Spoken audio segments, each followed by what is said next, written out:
Friends, તમારું સ્વાગત છે મારા કિચનમાં. આજે હું તમને ઘઉંનો લોટ અને બટેટાના મિક્સ કરી એકદમ નવી રેસીપી બનાવશું. તો આ આપણે નહીં રોટલી, નહીં પરોઠા કે નહીં પુડલા, આપણે આ એકદમ અલગ બટેટાના પેનકેક્સ, આલુ પેનકેક્સ બનાવશું. અને આ બનાવવામાં બહુ જ સરળ છે. એકદમ ઓછા તેલમાં આ બની જાય છે. તમે તેલની જગ્યાએ બટર કે ઘી પણ વાપરી શકો છો. તો તમે ટેસ્ટી આલુ પેનકેક્સની રેસીપી જરૂરથી ટ્રાય કરજો. જો તમને મારી રેસીપી ગમે તો તમે મારા વિડીયોને લાઈક કરજો, શેર કરજો અને મારા ચેનલને સબસ્ક્રાઇબ કરજો. અને આવી જ નવી રેસીપી માટે તમે બેલ આઇકન બટનને પ્રેસ કરજો. તો આપણે બટેટાના પેનકેક્સ બનાવશું. તો એના માટે આપણે એક વાસણમાં 1 કપ બાફેલા બટેટા, અને બટેટાને મેં ખમણીને લીધા છે. તો 2 મોટા બટેટા લઈ એને બાફી અને મેં ખમણી લીધા હતા. તો 1 કપ જેટલું એનું ટોટલ મિક્સચર થયું છે. હવે હું એમાં અડધો કપ ઝીણી કાપેલી ડુંગળી, તો એક મોટી ડુંગળી લઈ એને મેં ઝીણી કાપી લીધી છે, એ નાખી દીધી છે. 1 લીલું મરચું ઝીણું કાપીને આપણે નાખી દઈશું. તમારે જો તીખું બનાવવું હોય તો 2 થી 3 લીલા મરચાં લઈ એને ઝીણા કાપીને નાખી દેવાના. અડધો કપ આપણે લીલા ધાણા નાખી દઈશું. તો ધાણાને મેં ધોઈ થોડા સુકાવા દીધા અને પછી મેં એને ઝીણા કાપી અને નાખી દીધા. 1/4 ટીસ્પૂન આપણે અજમો નાખી દઈશું. અને મેં અહીંયા 2 ટેબલસ્પૂન શિંગદાણા, 2 સૂકા કાશ્મીરી લાલ મરચા અને 1 ટીસ્પૂન જીરું લઈ ત્રણેયને શેકી અને એનો મેં મિક્સરમાં દરદરો પાવડર બનાવી લીધો છે, એ મેં નાખી દીધો. તો 1/4 કપથી થોડો ઓછો છે. 2 ટીસ્પૂન આપણે ધાણા જીરું નાખી દઈશું. મીઠું આપણે સ્વાદ પ્રમાણે નાખી દઈશું. અને સારી રીતે મિક્સ કરી દઈશું.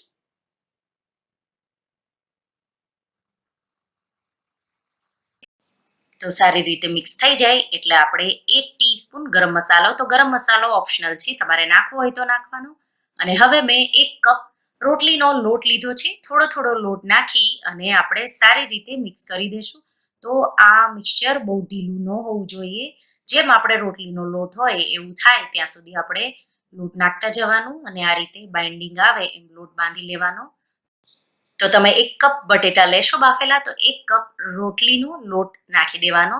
સારી રીતે મિક્સ કરી આપણે લોટને મસળી લેશું. આ રીતે 1 ટીસ્પૂન જેટલું હું તેલ લઈ લઈશ અને આપણે મસળી લેશું.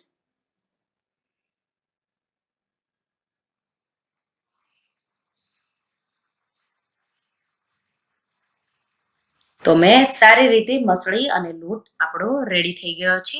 હવે આપણે એના પેનકેક્સ બનાવશું. તો પેનકેક્સ તમારે ભીનો રૂમાલ લઈ પાટલી પર મૂકી અને થાપીને પણ બનાવી શકો છો, પણ હું અત્યારે પ્લાસ્ટિક વાપરી રહી છું. તો પ્લાસ્ટિક ઉપર આપણે તેલ લગાવી દઈશું અને હાથને પણ તેલવાળા કરી લેશું. એના પર આપણે રોટલીના લોટ જેટલો લુવો લેશું અને લુવાને આ રીતે થાપી અને ફેલાવી દઈશું. તો જેટલું પાતળું થાય એટલું તમારે પાતળું કરી દેવાનું. અને જો તમે કપડું લો તો કપડાને તમારે ભીનું કરી લેવાનું, પછી આ રીતે લુવો મૂકી અને થાપવાનું. તો એમાં તેલની જરૂર બહુ નહીં પડે, થોડું હાથમાં તમારે તેલ લગાવવું પડશે. તો આ રીતે મેં પાતળું થાપી લીધું છે. હવે આપણે પ્લાસ્ટિકને ઊંચું કરી સાઈડમાં હાથમાં આ રીતે લઈ લેશું અને આપણે લોઢી કે તવો તમારી પાસે જે હોય એ હલકો ગરમ થાય એટલે આપણે એમાં આ પેનકેક્સ નાખી દઈશું અને આ રીતે ફેલાવી દઈશું. અને આપણે મીડિયમ ગેસ પર 1 મિનિટ માટે શેકી લઈશું. સાથે સાથે હું એમાં બટર નાખી દઈશ. તમારે જો ઘી નાખવું હોય તો ઘી અને તેલ નાખવું હોય તો તેલ, એ તમને જે ફાવતું હોય એ રીતે તમારે નાખી દેવાનું. અને આ રીતે બટરને હું હલકું ફેલાવી દઈશ.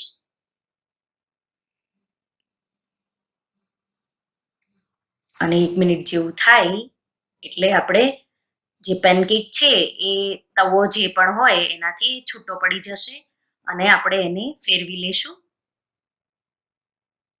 તો હલકી ડિઝાઇન આવી જાય એટલે આપણે ફેરવી લેવાનો. હવે હું બીજી સાઈડ મીડિયમ ગેસ પર થવા દઈશ 1 મિનિટ માટે. તો તમે 2 લોઢી મૂકો તો આ ફટાફટ થઈ જાય છે.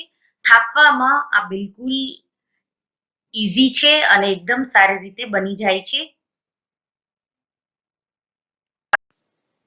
તો આને તમે ઘઉંના લોટના થાલીપીઠ પણ કહી શકો છો, પણ આપણે આ પેનકેક નામ આપીશું. અને આપણે એને 1 મિનિટ પછી બીજી સાઈડ મેં એને ફેરવી દીધું છે. અને હવે હું બે સાઈડ થોડું થોડું બટર નાખી હલકું ક્રિસ્પી જેવું થાય ત્યાં સુધી આપણે થવા દેશું. અને આ ગરમા ગરમ ચટણી સાથે બહુ જ સ્વાદિષ્ટ લાગે છે. છોકરાઓને લંચ બોક્સમાં પણ બહુ જ ભાવશે. તો મેં થોડું બટર નાખી દીધું છે અને હું એને થોડું ક્રિસ્પી કરી લઈશ.